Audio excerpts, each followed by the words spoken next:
Hey YouTube, Twig here, bringing you all my Clock Tower Prison Destiny Hero deck profile for June 2019.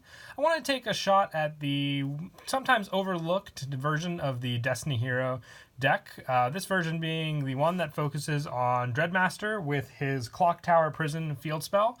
I also added in some of the more powerful Destiny Hero monsters to work with the new support we received in the latest booster pack, Dark Neostorm, with the Destiny Hero fusion cards and their new Link monster. I think it all works very well together. I just wanted to give a shot of how the deck could be run if you focused on getting out Dreadmaster, using his own effects to destroy your opponent's cards, and also just build up his attack with all the original attacks of the other Destiny Hero monsters you control. It's a really fun version. I'm very happy with the results. So let's go ahead and get started with the deck profile.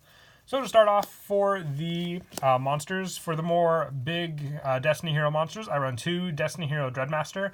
Only running 2 of this card. You can special summon it with your Clock Tower Prison.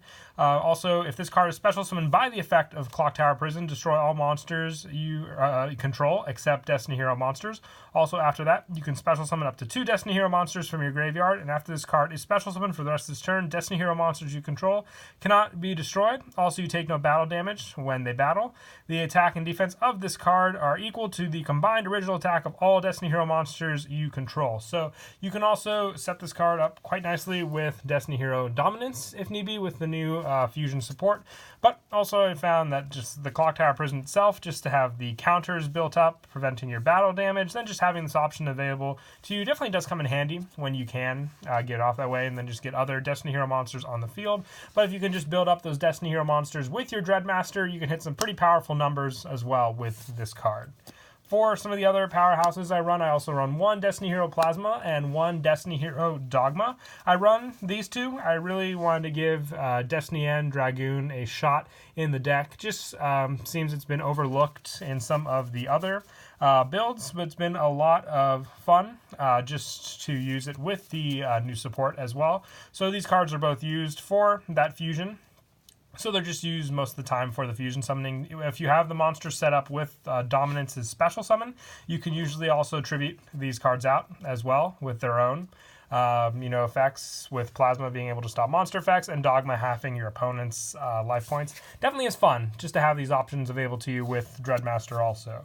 For some of the lower level Destiny Hero monsters, I still run the 3 Destiny Hero Drill Dark, just an easy special summon of some of your other ones on the field, and also having the piercing battle damage when it attacks a defense monster definitely does help. It's a definite 3 of for that special summon. For some of the lower number Destiny Heroes, I run 2 Destiny Hero Celestial. This is the one from the graveyard. If you have no cards in your hand, you're able to banish this and another Destiny Hero monster, except the turn it was sent to the graveyard, to draw 2 cards, and also being able to destroy face-up spells when it attacks and then deal 500 damage to your opponent. Another key card I like when it's on the field if I have to get rid of annoying field spells or continuous spells that my opponent may have. And then still at 2 on the ban list is Destiny Hero Malicious. If it was a 3, it'd be a much more vital card in the deck, but I still like the option, just with some of the other support I run, to get it set up in the graveyard for a free monster on the field to make use of, whether it be for a Link summon or one of my fusion plays. And now going on to the one-ofs, I run 1 Destiny Hero Decider, 1 Destiny Hero Draw Hand, and 1 Destiny Hero Discommander. Discommander really does help for the special summoning draw too. It's only a once per duel effect, but still very, very useful when you can do it. Draw Hand has that draw power, and then when it's special summoned from the graveyard option, and when it leaves the field, just giving that draw effect definitely does help. But Destiny Hero Decider, if you're going up against the big decks against your opponent, and then having the option to add back Destiny Heroes also when you activate that effect. You can only use each effect of Decider once per duel, so it would be wise just when you use it. Also, the burn effect is the able to stop burn damage from the graveyard by returning it to your hand, is the other once per duel effect. Just when it sits on the field, it can't be attacked by level 6 or higher monsters, is always with this card, but definitely is helpful also. And then for the non-Destiny Hero support, I still run the 3 Vision Hero Vion. I really do like the setup in the graveyard of some of your other Destiny Hero monsters like Celestial, and then just having the Polymerization Search, which I still do run along with the Fusion Destinies, because the Fusion Destiny is a once per turn, so if I want to get multiple fusions off, Polymerization definitely does help, and getting it with Vion quicker into my hand definitely is helpful also. And then for some of the added hero support, I run 2 Elemental Hero Shadow Mist. I still run Hero Live, so it's an easy special summon off that to grab a Mass Change for those plays as well. The bigger monsters still obviously being dark, so if I need to use them for Mass Change plays, if my opponent's going to destroy them, just to tag out with them, very useful. And I also run the 1 Elemental Hero Stratos just for more search and spell and trap destruction as well with my heroes. And just being able to add a hero monster, so any of the heroes that I run in the deck, very, very helpful there as well. And that is it for the monsters. Tried to run more of a Destiny Hero lineup compared to some of the other ones in the deck. Very happy with the numbers and results. Like I said, most of the time your plays are your fusion ones. So most of the time if you can set up the Clock Tower to get out your Dreadmaster and then just have all these other ones sitting in the graveyard ready to use, is your big go-to one for sure. But for these spells, I run 3 Clock Tower Prison. Like I said, I wanted this focus of the deck to be Dreadmaster and Clock Tower Prison.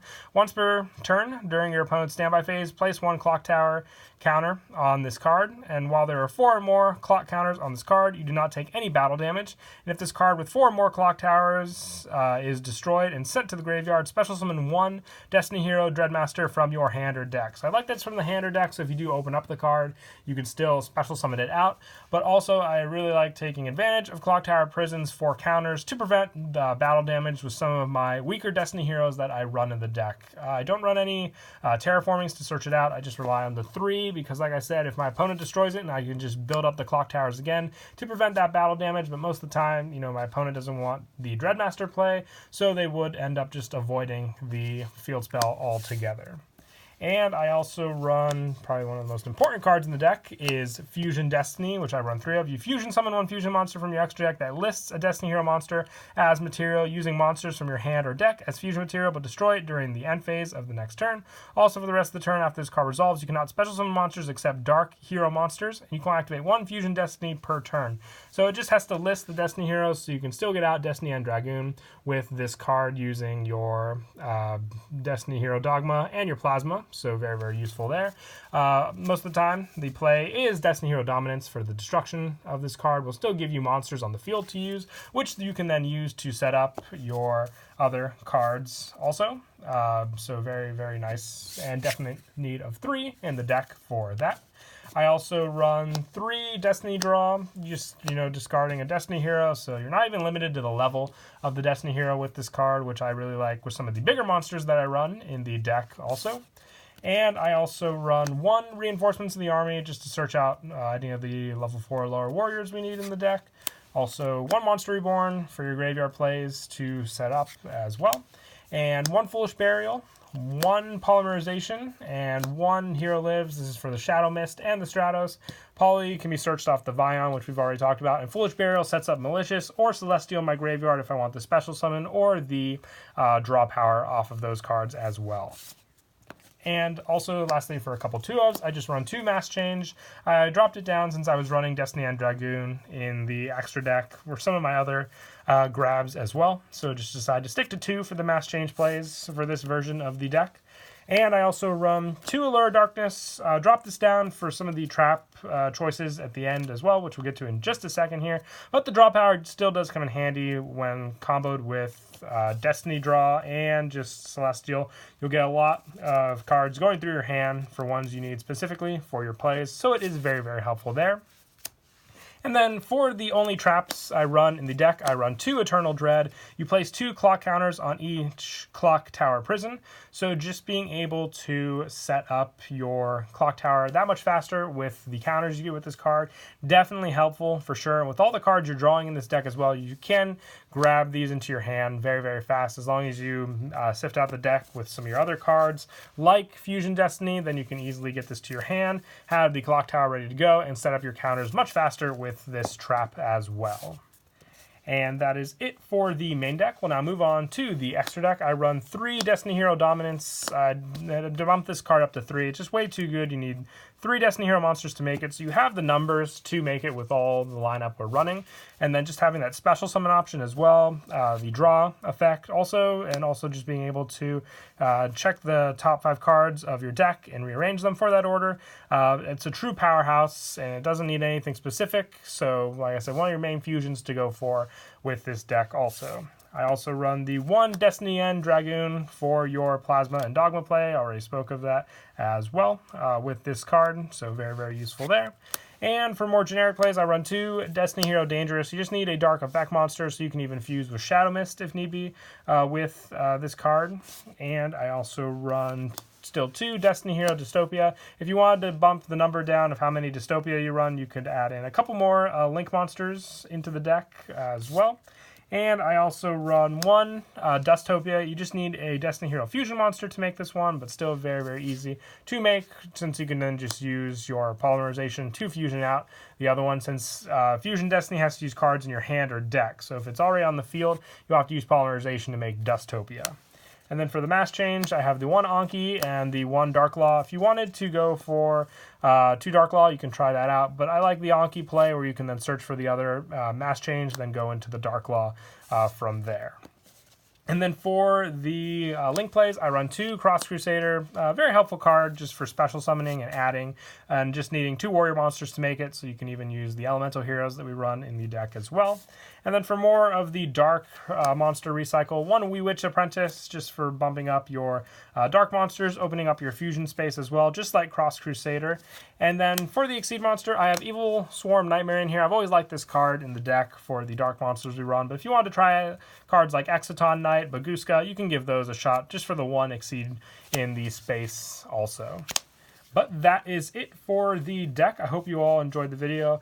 Like I said, I wanted the main focus of this deck profile, which, like I said, I am happy with the results. Been able to get out this card quite consistently with some of the new support, and just Clock Tower Prison being a good setup on the field for it also. It's a lot of fun. I'm always trying out different versions of the Destiny Hero deck. One of my favorite decks as of recent for Yu-Gi-Oh! But until next time, please don't forget to leave a like and subscribe, and Kira Twig out.